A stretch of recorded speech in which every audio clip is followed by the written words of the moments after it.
마지막 자리에서 자기의 인생들을 사람들은 다 돌아보게 되어지는데 그때 수많은 이름들이 기억나지 않겠습니까?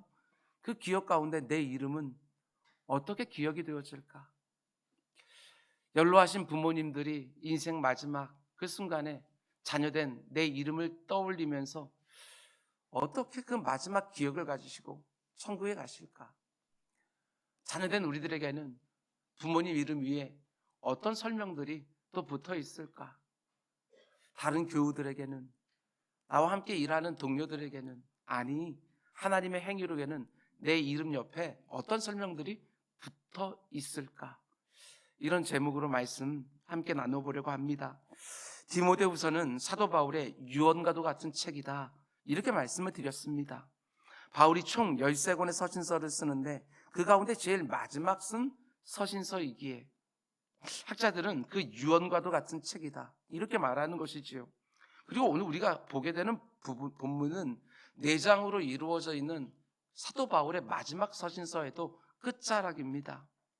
바울이 마치 자신의 회고록 안에 자기가 일평생 만났던 사람들의 이름들을 하나하나 기록해 놓은 것 같은 내용으로 되어 있지요. 그 이름들을 하나하나 따라가면서 하나님이 오늘 우리에게 주시는 음성을 함께 들으려고 합니다. 지난 시간에 우리는 사도 바울이 자신의 죽음을 목전에 두고 자신의 일평생을 이렇게 요약하며 고백했던 것들 보았습니다. 내게 주어진 선한 싸움을 다 싸웠다. 내가 달려가야 될 길을 다 마쳤다. 내가 지켜야 될 믿음을 끝까지 지켰다. 참 부럽기도 한 감격스러운 고백입니다. 이제 목이 잘려 순교할 시각을 직감하고 있던 노 사도가 자기의 인생을 쭉 돌아보며 참 귀한 고백들을 쏟아 놓은 것이지요. 여러분, 그런데 여러분과 제가 절대로 관가하면 안 되는 부분이 있습니다. 바울이 자기 인생의 마지막 순간에 이런 고백을 쏟아놓는 것을 보면서 역시 바울은 참 남다르다, 참 대단하다, 하나님의 그의 인생을 이렇게 특별하게 인도해 주셨구나, 이렇게만 생각하고 지나가서는 절대로 안 됩니다. 바울이 선한 싸움을 다 싸우기 위해서 그 인생 곳곳에서 어떻게 했을까? 달려갈 길 다 가기 위해서 정말 중단하고 싶을 때 어떻게 몸부림쳤을까? 끝까지 믿음 지키기 위해서 흔들리는 자기의 심령을 얼마나 부여잡고 하나님 앞에서 울었을까? 그 과정을 간과하면 절대로 안 됩니다. 사도 바울도 우리와 똑같은 인생입니다. 선한 싸움을 다 싸우기 위해서, 달려갈 길을 다 마치기 위해서, 믿음을 끝까지 지키기 위해서 여러분과 제가 경험한 것과 똑같은 수많은 고난과 시련, 아픔과 수고, 수없이 많은 좌절과 낙심 하나하나 다 통과하면서 자신의 인생 마지막 순간에 이 감격적인 고백을 쏟아놓을 수 있었다는 거, 이걸 놓치면 안 되는 거예요. 사도 바울이 쓴 글을 우리가 묵상하면서 참 많은 은혜를 받고 내 마음에 큰 감동이 되고 힘이 되는 이유는 다른 것이 아닙니다.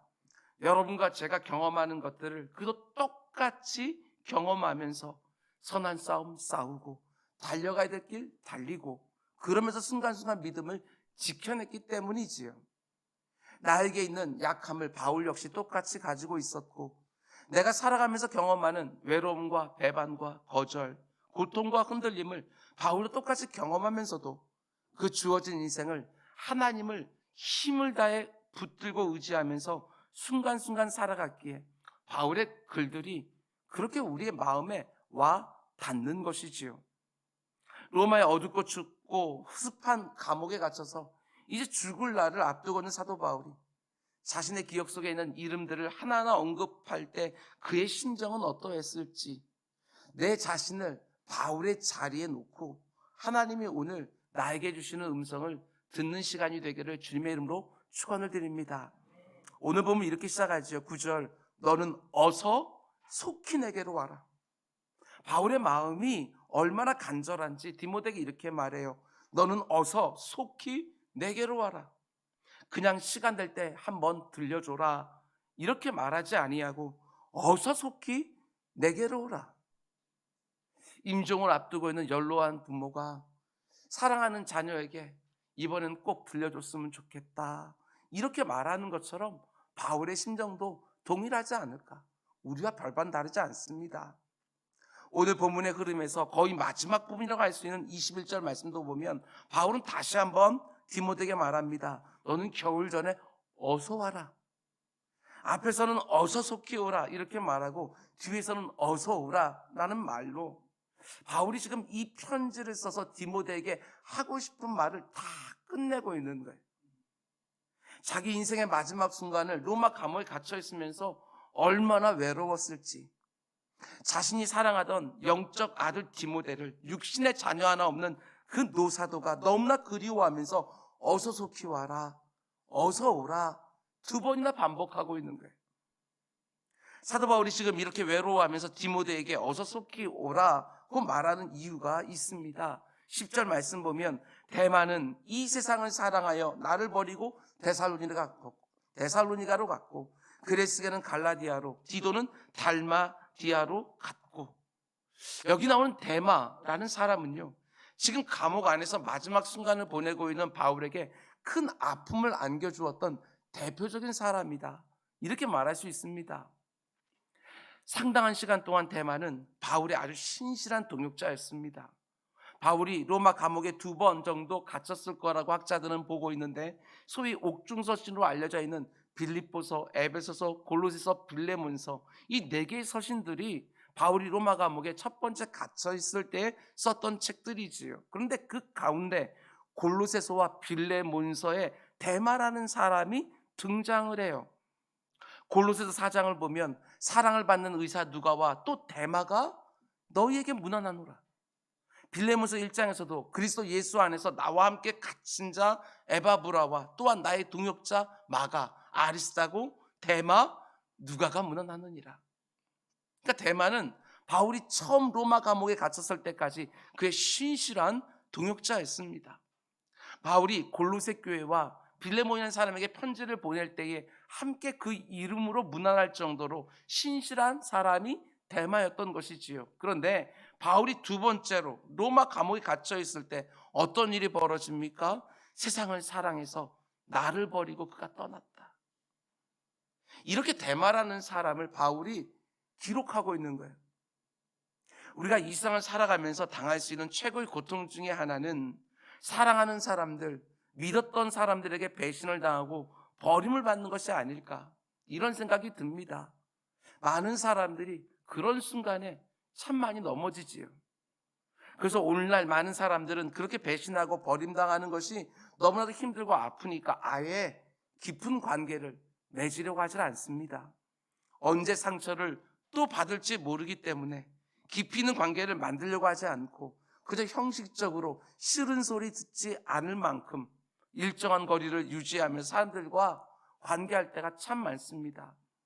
바울 역시 우리가 인생을 살아가면서 경험하는 똑같은 경험을 했습니다. 인생의 마지막 순간에 지금까지 자기와 함께 동역했던 데마에게 버림을 받은 것이지요. 그것도 세상을 사랑해서 자기를 떠난 거예요. 바울의 마음이 얼마나 아팠겠어요. 그냥 떠난 것이 아니라 주님을 버리고 자기를 버리고 믿음을 버리고 세상을 사랑해서 떠났다. 지금까지 함께 잘 달려왔는데, 지금까지 함께 주님을 위해서, 복음을 위해서 같이 잘 달려왔는데 어느 순간에 자기를 떠났습니다. 그것도 세상을 사랑해서.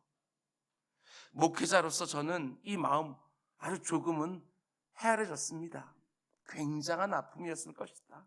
아니, 충격이었을 것이다. 아니, 데마가 그것도 세상을 사랑해서 주님 버리고 사명 버리고 나를 버리고 굉장한 충격이었을 거예요. 근데 그렇게 신실하던 동역자 데마가 왜 세상을 사랑해서 바울을 떠났겠습니까? 성경이 침묵하고 있기 때문에 정확하게 무엇 때문이다 말할 수는 없지만 얼마든지 추론해 볼 수는 있습니다. 바울이 첫 번째 로마 감옥에 갇혔을 때에는 신실하게 그 곁을 지키면서 바울에게 위로와 힘이 되었는데, 2번째 로마 감옥에 다시 갇혔을 때 어쩌면 데마가 실족했을지도 모르겠다. 예수 그리스도와 그분의 복음을 위해서 일평생 충성스럽게 사역했던 사도 바울이 또 감옥에 갇혀서 이번에는 풀려나지 못하고 죽을 것 같으니까 그게 낙심하면서 실족했을 가능성이 충분히 있는 것이지요. 그냥 대마의 입장이라고 보지 말고 여러분의 입장에서 한번 생각해 보십시오. 나도 바울처럼 저렇게 죽지는 않을까? 그 두려움 때문에 떠났을 수도 있고, 저는 이런 생각이 들었습니다. 감옥에 또 갇혀 있는 그 바울을 보면서 나는 더 이상 이렇게 안 살고 싶다. 나는 그냥 남들처럼 평범하게 살고 싶다. 그러면서 믿음을 내려놓고 이 세상 사람들 사는 대로 그냥 똑같이 살기로 결정하고 믿음의 길은 떠난 것은 아닐까, 그런 생각이 듭니다. 절대로 대마에게만 해당되는 일이라고 생각하시면 안 됩니다. 여러분과 저에게도 얼마든지 일어날 수 있는 일입니다. 주님을 위해서 너무나 신실하고 충성스럽게 살아가는 성도들에게 이 고난에 저 고난이 잇대어서 오는 것을 옆에서 보면서 말할 수 없는 심각한 문제에 또 다른 심각한 문제가 겹쳐지는 것을 옆에서 지켜보면서 여러분과 저의 믿음도 얼마든지 흔들릴 수 있고 또 때로는 실족할 수도 있는 것이지요. 믿음의 길을 걸어가면서 꼭 기억하셔야 됩니다. 내 삶에도 고난이 잇대어 올 수 있고 문제와 문제가 겹쳐진 것처럼 느껴질 때 그 순간에도 여러분 선한 싸움을 또 싸우는 것이고, 달려가야 될 길 중단하지 않고 또 부단히 달려가는 것이고, 어느 때보다도 그 순간에 하나님의 은혜를 더욱 간절하게 구하면서 믿음을 지켜내는 것이지요. 함께 신앙생활을 하던 사람들에게 배신을 당하고 내가 힘을 다해서 사랑하고 섬겼던 사람들에게 버림받을 때도 흔들리면 안 됩니다. 그 어떤 순간에도 온 힘을 다해서 선한 싸움 싸우고 달려갈 길 달리고 믿음을 지켜내야 되는 것이지요. 그런 과정을 하나하나 통과하면서 선한 싸움을 내가 다 싸웠다고, 달려갈 길을 내가 다 마쳤다고, 믿음을 끝까지 지켰다고, 그렇게 감격적인 고백을 내 인생 마지막 순간에 쏟아낼 수 있는 것이지, 이런 경험 하나도 없이 내게 주어진 길을 다 마친다? 절대로 그런 일은 없습니다.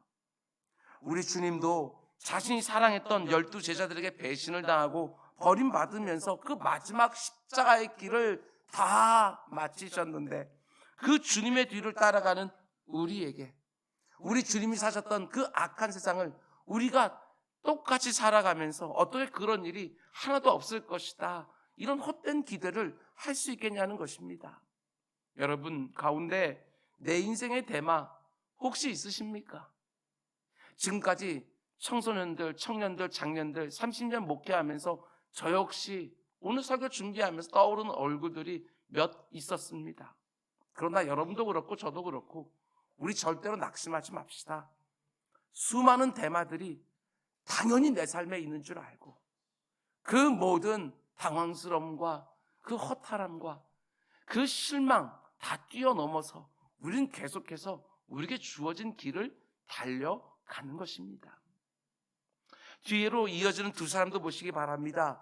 그레스게는 갈라디아로, 디도는 달마디아로 갔고, 이 두 사람은 사역을 위해서 이 지역으로 갔을 것이다, 대부분의 학자들은 보고 있지만, 사도 바울이 이렇게 외롭고 이렇게 아플 때 정말 죽음을 앞두고 있는데 이들의 도움과 위로가 얼마나 절실했겠어요. 사랑하는 사람들의 도움, 그들의 위로. 바울도 연약한 인생이기에 누구보다도 이 그레스게나 디도 같은 사람들 정말 옆에 있기를 원하지 않았겠습니까? 그런데 가장 도움이 필요하고 위로가 필요할 때 이들도 바울 곁에 없었습니다. 데마가 바울의 마음을 너무나 아프게 하는 그 순간에 자신이 믿음으로 낳은 디모데도 곁에 없고 또 다른 영적 아들로 사랑했던 디도도 곁에 없습니다. 이미 경험해 보신 분도 계시겠지만 가장 도움이 필요할 때 그 어느 때보다도 마음을 나눌 수 있는 누군가가 절실할 때 아무도 내 곁에 없을 수 있습니다. 그러나 왜 나만 이렇게 아프고 어려울까, 이렇게 생각하지 마시기 바랍니다. 여러분처럼 바울도, 바울처럼 여러분도 이 땅을 살아가면서 참 많은 외로움과 아픔을 경험하는 것이고, 나를 너무나 사랑해주고 아껴주지만 이런저런 상황 때문에 내 곁에 있어줄 수 없을 때가 분명히 있습니다. 그런 순간들을 다 통과하면서 우리가 신앙생활을 하게 된다는 거 잊어서는 안 되는 거예요. 근데 너무나 감사하게도 바울 곁을 끝까지 지켜주고 있는 한 사람의 이름도 바울이 언급하지요. 11절 누가만 나와 함께 있느니라. 누가. 골로새 4장에서 사랑받는 의사 누가라고 소개했던 누가만 여전히 바울 곁에 지켜주고 있는 것이지요. 누가는 사도 바울의 2차 전도 여행 때부터 함께했던 바울의 오래된 핵심적인 동역자 중에 하나이고 특별히 의사였기 때문에 이런저런 육체의 가시, 몸이 건강하지 못했던 사도 바울에게 너무나도 중요한 동역자였을 것입니다. 모든 동역자들이 다양한 이유로 바울 곁을 지켜주지 못할 때에 의사인 누가는 변함없이 그 마지막 순간까지 그 곁을 지켜주고 있는 것이지요. 참 고마운 사람 아닙니까? 지금 죽음을 앞두고 있는 사도 바울이 누가를 보면서 얼마나 하나님께 감사했을까?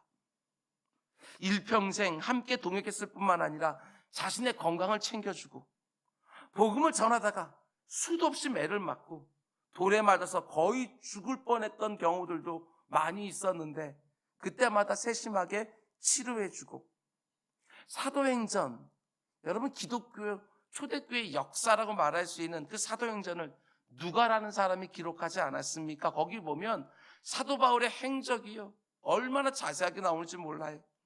바울이 이곳저곳 다니면서 복음을 전할 때 어떤 일들이 있었는지 누가가 바울을 대신하여 하나하나 다 기록해주고 지금 모두가 자신을 떠난 빈자리를 끝까지 신실하게 지켜주고 있는 거예요. 얼마나 고맙고 얼마나 감격스러울까. 이런 동역자를 보내주신 하나님께 얼마나 감사했겠냐는 거예요. 여러분 너무나 많은 사람들이 외로워하고 너무나 많은 사람들이 이런저런 상처를 받아 억울해하고 너무나 많은 사람들이 위로받지 못한 아픔을 가지고 사는 세상 아닙니까? 그런 세상에 여러분과 제가 바울 곁에 누가처럼 누군가를 위로하고 만지고 살리고 회복시켜주면서 그 옆을 지켜주는 거 하나님이 얼마나 기뻐하시는지 모릅니다. 뭔가 대단한 일을 하지 않는다 할지라도 신실하게 한 사람 옆을 지켜주는 거, 나 때문에 누군가가 그렇게 힘을 얻는 거, 이것처럼 복되고 가치 있는 인생이 또 어디 있을까? 내가 복의 통로라는 거 잊으면 안 됩니다. 하나님께 먼저 치유함을 받은 상처 입은 위로자가 바로 나라는 것을 꼭 기억하셔야 되는 거예요. 아파하는 누군가의 눈물을 닦아주고 그 사람 옆을 딱 지켜내면서 다시 일어설 수 있는 일에 쓰임을 받는 것, 하나님이 그걸 여러분과 저에게 원하는 것이지요. 제가 여러분들에게 그렇게 되기를 너무너무 원하고 여러분이 저에게 누가와 같은 동역자가 되어주기를 너무너무 원하고 그게 바로 교회 아니겠습니까? 그게 바로 하나님께서 사랑하시는 성도들의 아름다운 교제의 모습 아니겠습니까? 여러분 꼭 감당해 주십시오. 누가처럼 상하고 힘든 사람들의 곁을 지켜주면서 위로하고 만지고 회복시켜주는 일에 쓰임을 받는, 그래서 그 사람의 마지막 순간에 여러분의 이름을 떠올리면서 내가 힘들고 어려울 때 내 곁을 지켜준 참 고마운 사람이었다고, 하나님께서 이렇게 외로워하고 힘들어하는 연약한 인생 가운데 너무나 귀한 선물이었다고 떠올릴 수 있는 복되고 가치 있는 인생 꼭 되어주시기를 주님의 이름으로 축원을 드립니다. 그리고 이어지는 말씀 보면 사도 바울이 또 한 사람의 이름을 언급합니다. 12절 두기고는 에베소에 보내었노라. 여러분 두기고 어떤 사람인지 잘 아십니까? 저는 이 두기고를 묵상할 때마다 정말 귀하다 이런 생각을 해보았습니다. 두기고라는 사람은 오늘 본문 외에도 서너 차례 더 신약 성경에 등장하는데 그가 등장할 때마다 참 재밌게도 소식을 전하는 사신으로 등장을 해요. 에베소서도 그렇고 골로새서도 그렇고 디도서도 그렇고 다 두기고가 가지고 가서 전달해 줍니다. 그리고 학자들은 이렇게 추정하지요. 지금 바울이 쓰고 있는 이 마지막 서신 디모데후서도 두기고가 가지고 에베소까지 가서 디모데에게 전해줬을 것이다. 그러니까 두기고라는 사람 때문에 문제 있는 교회와 성도들이 바울이 쓴 서신서를 받아들일 수가 있었어요. 별것 아닌 것처럼 보이지만 절대로 그렇지 않습니다.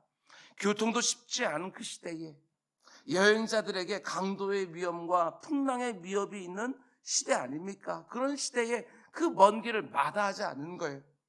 그 일이 얼마나 가치 있고 중요한지를 알고 그 편지를 전달해서 교회의 문제를 회복하는 일에, 성도들의 어려움을 돕는 일에 너무나도 요긴하게 쓰임을 받은 거예요. 여러분, 오늘 우리가 사는 이 시대는 너무나 쉽게 귀한 일, 천한 일, 귀천을 구분하고 이런 일은 중요한 일이고 저런 일은 별로 안 중요한 일이고, 그런데 우리 성도들은 그렇게 보지 않습니다. 부름이 다르다. 하나님이 각 사람마다 다르게 은사를 주셨다. 이렇게 보면서 하나님이 보내신 곳에서 내게 어떤 일을 맡기셨든지 충성하는 것이지요. 모든 사람들이 바울처럼 성령의 감동으로 서신서를 써서 교회와 성도들을 돕는 일을 하는 게 아니지 않습니까? 바울은 쓰고 두기고는 전달하고. 두기고가 없으면 바울이 쓴 글이요, 전달되는데 얼마나 어려웠겠어. 근데 두기고 같은 헌신된 일꾼이 바울 곁에 있었던 것이지요. 하나님이 각 사람에게 주신 은사와 아름다움을 가지고 나를 보내신 자리에서 나에게 맡긴 일을 충성스럽게 감당하면 그게 바로 하나님을 영화롭게 하는 일이고 사람들을 복되게 하는 일인 거예요. 교회 안에서도 마찬가지입니다. 눈에 도드라지는 사역이 있습니다. 아무도 안 알아주는 사역도 있습니다. 그러나 모두가 다 저마다 하나님께서 나를 이 일로 부르셨다고 믿고 그 일을 충성스럽게 감당할 때 교회가 하나님의 집으로 온전하게 서가는 것 아니겠습니까? 오히려 다른 사람들이 안 알아주는 일이기 때문에 하나님은 알아주시는 줄 알고 어떤 일이든지 충성스럽게 감당하는 것, 그게 우리들에게 얼마나 소중한 일일지. 두기고 상대적으로 바울의 다른 동역자들보다 덜 빛나 보일지 모르겠지만 참 훌륭한 하나님의 일꾼인 것은 틀림없습니다. 그리고 이제 이어지는 구절들을 보면 로마 감옥에서 이 편지를 쓰고 있는 바울이 디모데에게 편지를 쓰면서 뭔가를 요청하는 것을 보게 되어집니다. 크게 세 가지를 요청하는데, 첫 번째는 9절 말씀 다시 보십시오. 디모데야, 너는 어서 속히 내게로 오라. 지금 모두가 다 떠나고 누가만 자기 곁을 지키고 있는 이 외롭고 마음 아픈 노 사도가 제일 먼저 원하는 게 무엇입니까? 디모데야, 너는 어서 속히 내게로 와라. 저는 이 부분을 이렇게 읽었습니다. 바울이 지금 마음을 나눌 사람이 너무나 필요하구나. 마음을 나눌 사람. 버거운 나그네 인생길을 사는 사람들에게 꼭 필요한 것이 마음을 나눌 수 있는 사람 아니겠습니까? 혼자서는 사라지지 않는 세상이라는 것을 하나님이 잘 아시기에 나 같은 나그네에게 아내도 주시고 남편도 주시고 자녀도 주시고 부모들도 주시고 친구들도 주시면서 이 외로운 세상을 외롭지 않게 함께 가고 더불어 같이 갈 수 있도록 참 많은 사람들을 나에게 허락해 주시는 거예요. 여러분, 그 사람들 하나하나 참 귀하게 여기십시오. 내게 너무나도 소중하고 감사한 사람들 아닙니까? 그런데 디모데가 올 때 누구를 데려오라고 요청합니까? 11절입니다. 네가 올 때 마가를 데리고 와라. 그가 나의 일에 유익하니라. 혼자 오지 말고 마가를 데려오라고 요청합니다. 그가 나의 일에 유익하니라. 디모데는 처음 만난 순간부터 죽을 때까지 사랑했던 믿음으로 낳은 아들이었다면 바울이 데리고 오라고 요청하는 마가는 어떤 사람입니까? 여러분이 잘 아시는 것처럼 마가는요, 1차 전도 여행 때 함께 했다가 도중에 포기하고 집으로 돌아가면서 바울의 마음을 정말 크게 아프게 했던 사람입니다. 그래서 2차 전도 여행을 떠날 때에는 바울과 바나바가 마가를 또 데려갈지 안 데려갈지를 놓고 크게 싸워서 바울과 바나바가요 갈라지기까지 한 거예요. 바나바가 바울에게 얼마나 중요한 사람인지 몰라요. 사도행전 9장에서 바울이 부활하신 주님을 만나서 회심했을 때 모든 사람들이 안 믿어줬어요. 그런데 그 당시 초대교회 어른이라고 할 수 있는 모든 사람들에게 참 귀한 신망을 얻고 있었던 이 바나바가 보증을 서서 바울이 교회 안으로 받아들여졌어요. 바나바가 정말 안디옥 교회에서 사역하고 있을 때, 안디옥 교회 맞지요? 안디옥 교회에서 사역하고 있을 때 이 바울이라는 사람, 그때까지 바울은요 초대교회에서 어떤 사역을 했는지 잘 드러나지 않아요. 그런데 바울을 자기가 사역하고 있는 교회로 초청을 해서 공동 목회를 했던, 그것도 바나바였어요. 첫 번째 1차 전도여행을 가기 전까지만 해도요, 바나바라는 사람의 이름이 사도행전에 먼저 나와요. 바나바와 바울이에요. 근데 어느 순간부터 바울과 바나바 이렇게 되어지지요.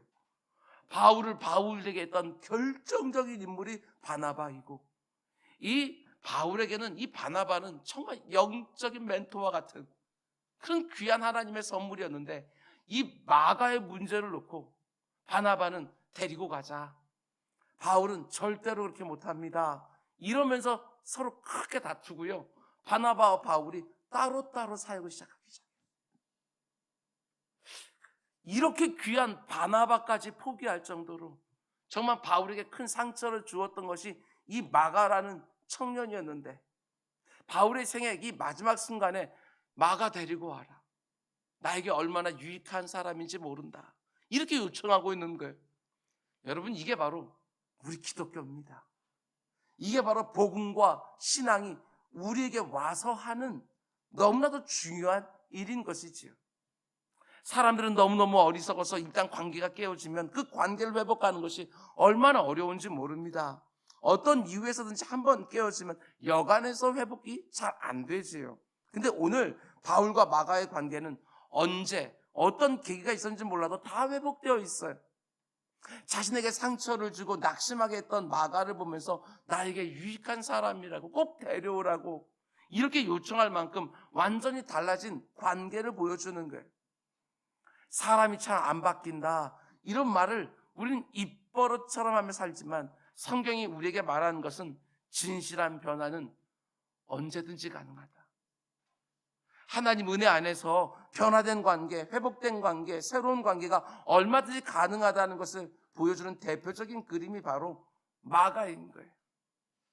명절을 맞아 가족들이 모이고 친지들이 모이는데 그 가운데에도 이런저런 일들로 깨어진 관계들이 얼마나 많이 있습니까? 그런데 복음이 우리에게 와서 하는 것, 하나님의 은혜가 우리의 마음들을 더 넉넉하게 만들어 주셔서 그 가운데 속에 1만 달란트 탕감받은 자로서 100데나리온을 용서하면서 그 가운데 속에 참된 회복의 역사가 일어나는 것, 그게 바로 우리 기독교지요. 그걸 보여주는 것이 바로 마가입니다. 후일의 마가는 베드로의 수지자처럼 그와 동행하다가 베드로의 도움으로 심지어 복음서 마가복음을 쓰기도 해요.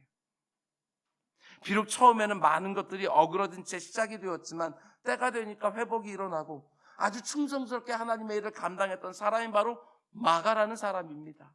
여러분, 아무리 여러분을 실망시키고 낙심시키는 사람이라 할지라도 쉽게 포기하지 마시기 바랍니다. 하나님이 못 바꾸는 인생 없습니다. 우리들의 상처받은 그 마음 가운데서 이미 굳어져 있는 편견, 선입견 다 깨뜨려 버리시고 그 담벼락도 좀 무너뜨려 놓으시고, 오히려 그 마음, 그 사람은 아무것도 자기가 무엇을 잘못했는지 모르고 오히려 지금까지 여전히 나를 힘들게 한다 할지라도 하나님의 은혜를 더 많이 깨달은 사람이 먼저 용납하고 먼저 용서하고 먼저 담벼락 깨뜨리면서 관계들을 회복시켜 가는 것이지요. 조금만 더 믿어주시기 바랍니다. 조금만 더 기다려주시기 바랍니다. 조금만 더 이해해주면 저는 믿습니다. 분명히 사람 바뀝니다. 목회하면서 수없이 배우고 있고, 그것도 수없이 지금도 하나 꽉 붙들고 있는 것은 그저 신실하게 기다려주면 분명히 그 모든 관계 가운데 하나님이 회복을 이루어 주신다. 이거 하나 붙들고 목회하면 오늘까지 왔습니다. 틀림없습니다. 이어지는 구절을 보면 바울이 두 번째로 또 뭘 요청합니까? 13절을 보면 네가 올 때에 내가 드로와 가보의 집에 둔 겉옷을 가지고 와라. 뒤에 나오는 21절 말씀 보면 너는 겨울 전에 어서 오라, 이렇게 말하고 있는 것으로 봐서 로마의 지하 감옥의 안에 갇혀서 바울이 지금 추위를 느끼고 있는 것이지요. 안 그래도 몸이 연약한 바울 아닙니까? 그 추위는 정말 고통스러웠을 거예요. 정말 돌로 되어 있는 그 감옥 안에서 정말 새벽마다 한기가 막 올라오지 않았겠어요?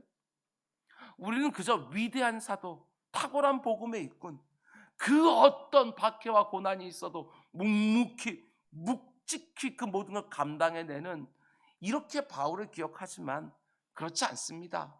바울 역시 여러분과 저와 똑같은 약함을 가진 인생이지요.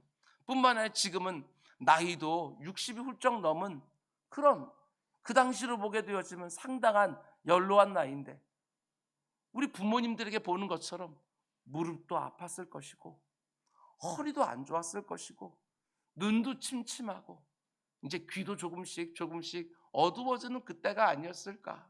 그런데 그 노사도가 감옥에 갇혀 있으면서 추위를 말하는 거, 이게 우리하고 똑같습니다. 하나님께 대단하게 쓰임받는다고 해서 그가 우리와 다를 거라고 생각하면 절대로 안 되는 거예요. 육신은 후패해져 가는 것인데 그 후패함을 바울 역시도 하나하나 다 보고 있지 않았겠어요? 점점 추워지는 날씨에 한기를 느끼면서 자기 몸을 덮여주고 건강을 지켜줄 겉옷 가져오라고, 어떻게 보면 사사로운 부탁처럼 보이지만 디모데에게 요청하고 있는 거예요. 저는 이 모습 가운데 속에서도 하나님이 여러분과 저에게 주는 너무나도 귀한 메시지가 있다, 이런 생각이 듭니다. 세 번째로 또 뭘 요청합니까? 13절 뒷부분을 보면 또 책은 특별히 가죽 종이에 쓴 것을 가져오라. 대부분의 학자들은 지금 가져오라고 요청한 이 가죽 종이에 쓴 책이 성경이었을 거라고 말을 합니다. 그렇지요? 가장 외롭고 마음 아픈 시기에 바울이 성경을 가져오라고 디모데에게 요청을 하는 거예요. 아무리 힘들고 어려워도, 아무리 죽음을 목전에 두고 있는 상황이라도 하나님의 말씀인 성경만 읽을 수 있다면 얼마든지 이겨낼 수 있는 것처럼, 디모데야, 잊지 말고 가죽 종이에 써 있는 그 성경 꼭 가져와라, 이렇게 요청하고 있는 거예요. 기독교 역사를 보면 참 많은 믿음의 사람들이 마지막 죽음의 침상에서 하나님의 말씀을 얼마나 행복해하면서 읽었는지 많은 기록들을 보게 되었습니다. 일평생 나를 힘나게 하고 나를 위로해주고 언제나 그 상황상에 꼭 맞는 그런 말씀을 내게 주었던 그 성경책, 그걸 얼마나 사모하면서 하나님의 부르심을 기다렸는지 믿음의 사람들의 기록에서 볼 수 있는 거예요. 이 땅을 살아가는 여러분과 저에게 그 어떤 상황 속에서도 하나님의 말씀을 펴는 것은 너무나도 유익합니다. 범사에 유익한 거예요. 정말 내가 언제라도 손을 쭉 뻗으면 닿을 수 있는 곳에 성경책을 놓고 내 심령이 아무리 고통스럽든지 배신을 당했든지 외롭든지 지쳤든지 어떤 상황 속에서 성경을 딱 꺼내서 읽기 시작하게 되었으면 그 상황 가운데 꼭 맞는 말씀으로 나를 위로해 주시고 다시 한번 힘나게 하시고 치유하고 회복시켜 주시는 그 하나님을 말씀 속에서 만나게 되어지는 것이지요. 여러분의 우리 일평생에, 아니 우리 인생이 자신만만한 것들 다 사라지고 오직 하나님, 세월 가면 갈수록 더욱 의지하게 되어질 때 그분의 말씀 내 곁에 항상 곁에 두고 묵상하며 살아가는 우리 모두가 다 될 수 있기를 주님의 이름으로 축원드립니다. 그리고 이제 이어지는 구절들을 보면 바울이 이제 많은 사람들의 이름을 또 거론하기 시작을 하는데 14절과 15절을 보면 지금 이 편지를 받게 되는 디모데에게 바울이요, 너 이 사람 조심해라, 이런 이름도 기록해 놔요. 너 이 사람 조심해라. 14절 15절 구리 세공업자 알렉산더가 내게 해를 많이 입혔음에 주께서 그 행한 대로 그에게 갚으시리니 너도 그를 주의하라. 그가 우리 말을 심히 대적하였느니라. 인생의 마지막 순간에 참 많은 사람들의 이야기를 할 수 있을 터인데 바울은 그 자리에서 구리 세공업자 알렉산더의 이름을 언급합니다. 정확히 이 사람이 뭘 했는지는 모르지만 바울이 디모데에게 그 사람 너도 조심해라, 이렇게 당부할 정도로 큰 해를 끼친 것은 분명한 거예요. 어쩌면 바울을 밀고 해서 감옥에 갇히게 한 사람일지도 모릅니다. 또 체포되어서 재판을 받을 때 바울에 대해서 심각한 거짓말로 유죄 판결을 받게 하는 증언을 했을지도 모르겠습니다. 혹은 우리 말을 심히 대적했다고 말한 것을 보게 되었으면 진리와 복음을 거스른 잘못된 가르침을 퍼뜨렸던 사람일지도 모릅니다. 그러나 분명한 것은 바울이 알렉산더 때문에 얼마나 힘이 들었는지 그 사람 이름을 꼭 집어서 주께서 그 행한 대로 갚으시리라, 이렇게까지 말하고 있는 거예요.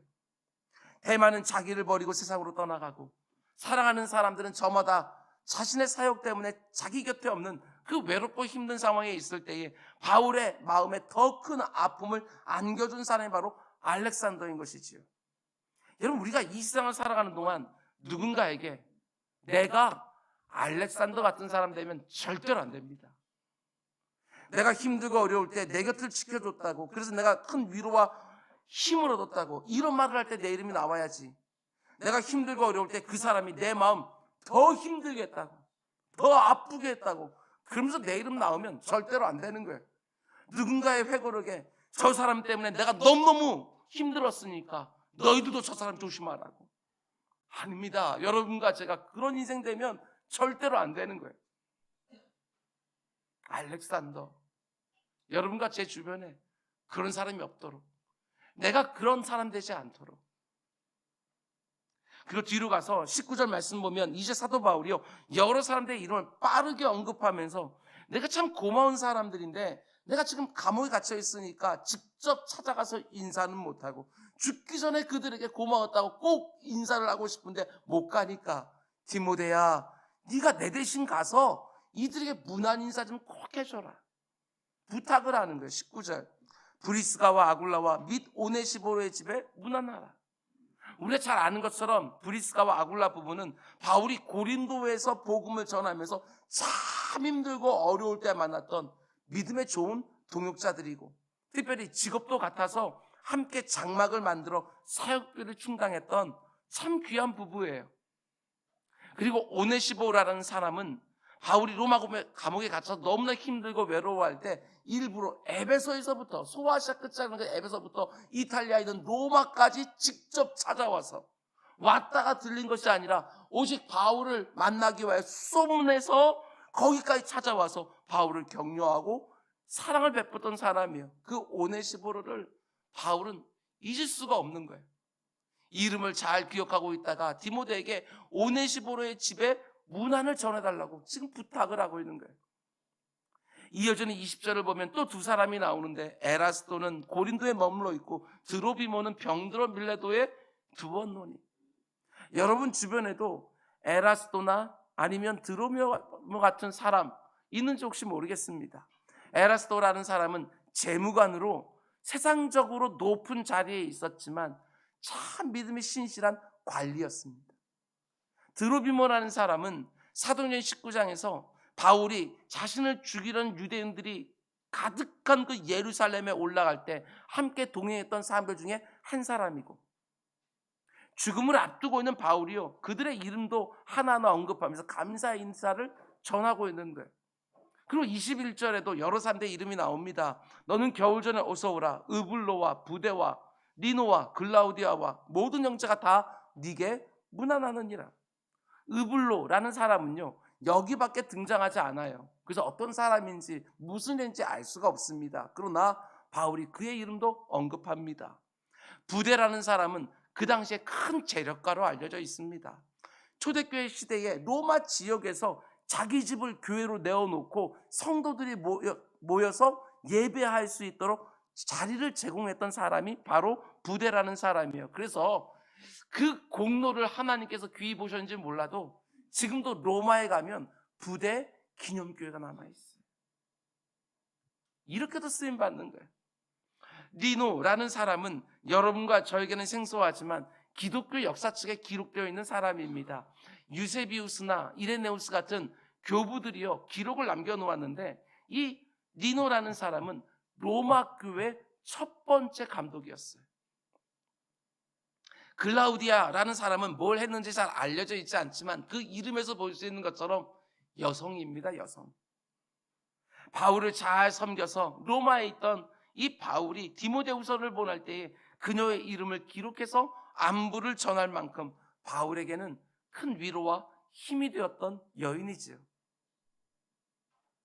여러분과 저는 이 세상을 살아가면서 참 많은 사람들을 만나며 살아갑니다. 그런데 그 사람들이 자신의 인생 마지막 순간에 자기 인생을 쭉 돌아보면서 내 이름을 어떤 식으로 기억하게 될지 생각해 보는 것은 오늘 내가 살아가는 모습을 좀 더 진지하게 만들어줄 것이 틀림없습니다. 오늘 본문에 나오는 참 많은 사람들의 이름들을 보면서 여러분의 회고록에는 제가 어떤 식으로 기록될지, 제 회고록에는 여러분 한 사람 한 사람의 이름이 어떤 식으로 기록될지 그런 생각해 보았습니다. 누군가가 이 자신의 일평생을 정리할 때 그 사람 때문에 참 내가 힘들었다, 큰 아픔을 더했던 기억으로 여러분과 제 이름이 기록되면 안 됩니다. 내가 가장 힘들고 어려울 때, 누군가의 도움이 가장 절실할 때 그 사람이 나를 버렸다, 나를 떠났다. 안 됩니다. 그렇게 기억되면 안 됩니다. 누군가에게 그 사람 나를 참만 힘들게 했으니까 너도 꼭 그 사람 조심해라, 그런 이름으로 기록되면 더더욱 안 될 것이고, 내가 너무너무 힘들어서 모든 것을 포기하고 싶었을 때 그 사람이 내 곁을 끝까지 지켜주었다고, 그 사람 내게 너무너무 고마운 사람이라고, 하나님께 내게 너무나도 과분한 선물을 주었다고, 그 사람 때문에 참 많은 위로와 힘을 얻었다고, 그 사람이 사는 모습을 보고 내가 그리스도를 믿게 되었다고, 믿음이 얼마나 강력한지 그 사람 때문에 알게 되었다고, 한때 그 사람 나를 너무나 힘들게 하는 사람이었는데 지금은 그 누구보다도 가까운 사람 되었다고. 여러분과 저의 인생이 누군가의 기억에 선한 이름으로 꼭 기억될 수 있도록 하나님이 내게 허락하신 모든 관계에 신실하고 충성스러운 우리 모두가 꼭 될 수 있기를 주님의 이름으로 축원드립니다. 기도하겠습니다.